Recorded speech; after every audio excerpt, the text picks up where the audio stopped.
Salam dalam kasih Yesus Kristus, Bapak Ibu, saudara-saudari sekalian. Sangat bersukacita di masa-masa Raya Paskah sekarang ini bisa menyapa dalam Sapaan Gembala bersama saya, Pendeta Ima Frontadina Simamora. Mari kita siapkan hati kita berdoa. Ya Tuhan Allah yang luar biasa, dalam Yesus urapilah setiap kami untuk boleh merasakan anugerah Tuhan dan sapaan Tuhan melalui sapaan Gembala di KAID 5 ini. Berkati setiap kami dan baharulah kami. Dalam Yesus kami berdoa. Amin. Pembacaan firman Tuhan menurut Kejadian 1 ayat 11 sampai 12.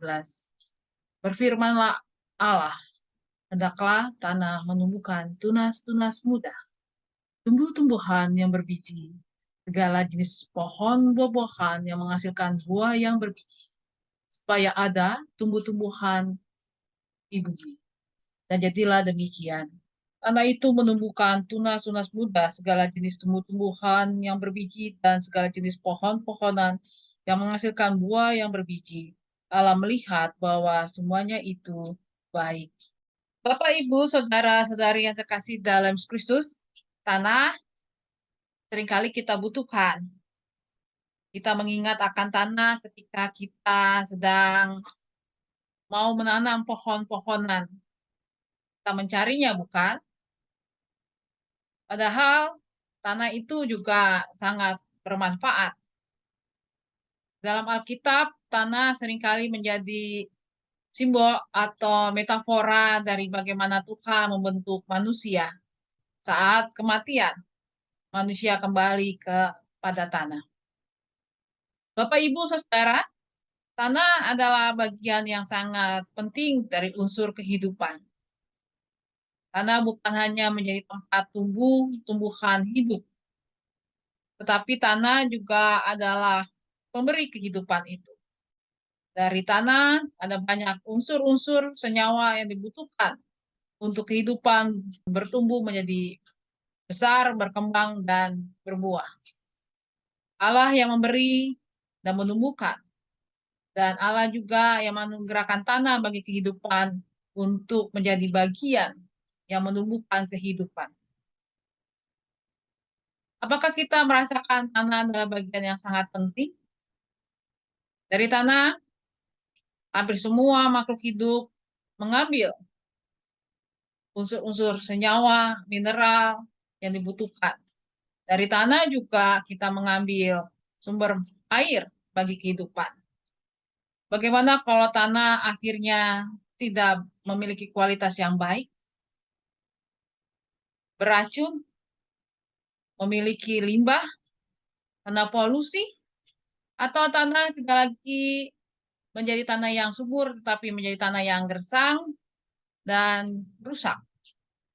Jadi bayangkan, seandainya tanah itu menjadi rusak, terkena polusi, beracun, bisa saja menjadi tempat hidup makhluk hidup di mana tumbuh-tumbuhan akan tumbuh.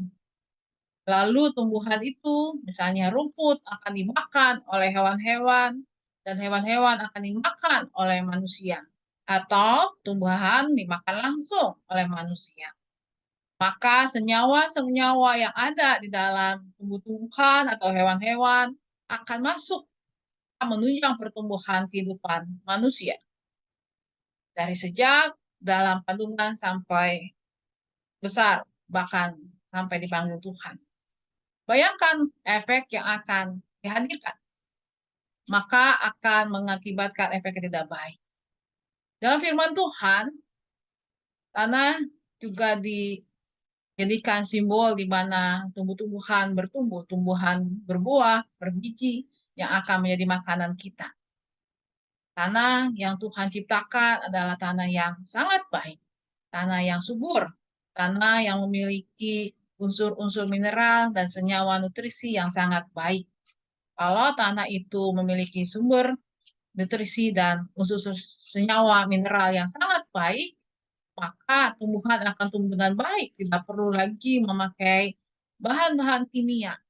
Tumbuh-tumbuhan akan berbuah dengan sangat lebat dan juga akan menghasilkan biji-biji, bahkan kualitas tumbuh-tumbuhan yang akan hadir di kemudian.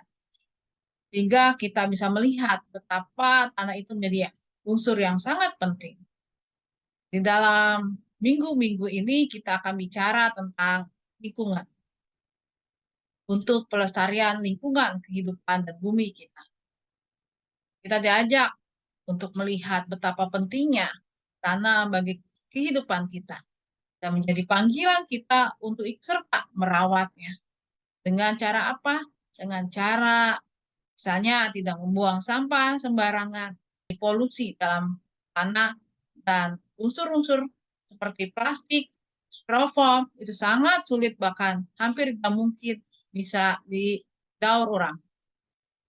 Bila kita tidak merawat dan melestarikan tanah seperti membuang sampah sembarangan, tidak menggunakan ulang penggunaan plastik, bahkan juga unsur-unsur kimia, misalnya membuang bahan bakar dengan sembarangan, membuang minyak goreng dengan sembarangan, semua itu akan mengakibatkan pencemaran yang sangat fatal.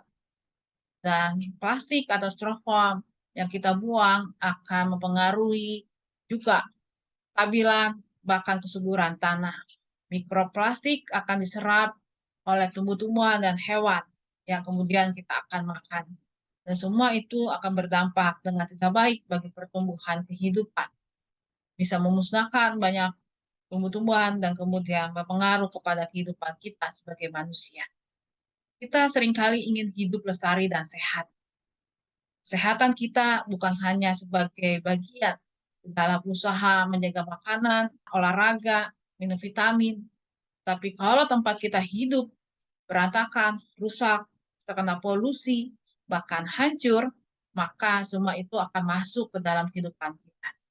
Kalau kita pengen sehat dan lestari, yuk mari kita belajar juga mengubah kehidupan kita untuk juga berbela rasa dengan seluruh aspek kehidupan, dimulai dari tanah. Baiklah kita mulai untuk menggunakan ulang penggunaan plastik, menghindari penggunaan styrofoam, dan ketika kita juga menggunakan minyak goreng, kita bisa menggunakan dengan sangat hemat. Bahkan untuk unsur-unsur kimia lainnya. Baiklah kita juga mulai dengan gaya hidup melestarikan dan menjaga keseimbangan, bahkan juga kesuburan tanah di dalam kehidupan kita. Tuhan Yesus memberkati kita. Amin.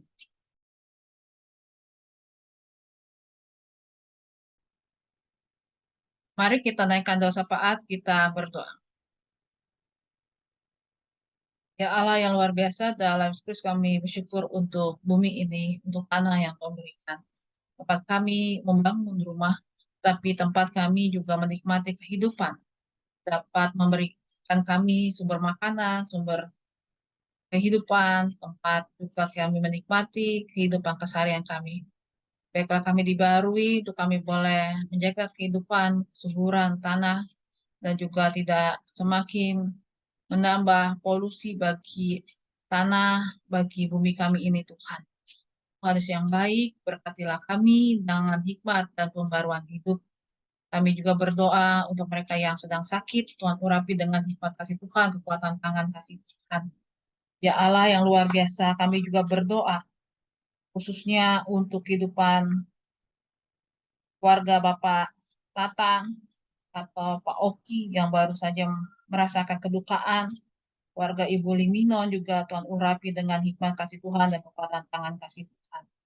Yang Tuhan Yesus baik dan juga sertai ya Bapak untuk mereka yang berulang tahun, untuk Bapak Resmen si Tumorang, Ibu Eva Senjaya, Saudari Patricia, Ibu Niar Widya Imelda, Saudari Nasita Lurin, Ibu Cui Mencia, untuk Saudara Litaniel Trisna, untuk Saudara Derian, sertai dengan penyertaan dan kasih Tuhan, untuk Kurnia Jaya, untuk Saudara Pekonsa Nikandra Siregar, untuk Bapak Yanuar Rustandi Putra, untuk Bapak Widianto Nugroho, Bapak Lili Supriyanto, untuk Saudari Tirsa Perasin Pinanggani, untuk Ibu Yanti Sim, Tuhan sertai dengan penyertaan dan kasih Tuhan.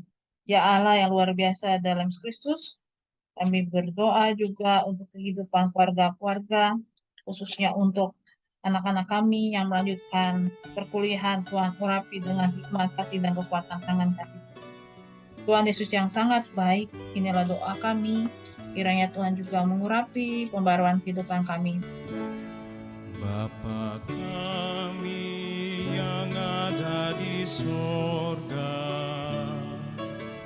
dikuduskanlah namamu, datanglah kerajaan-Mu, jadilah kehendak-Mu di bumi seperti di sorga. Beri kami hari ini makanan yang secukupnya. Ampuni salah kami seperti kami ampuni yang bersalah pada kami. Jangan bawa kami dalam pencobaan, melainkan lepaskan kami dari yang jahat.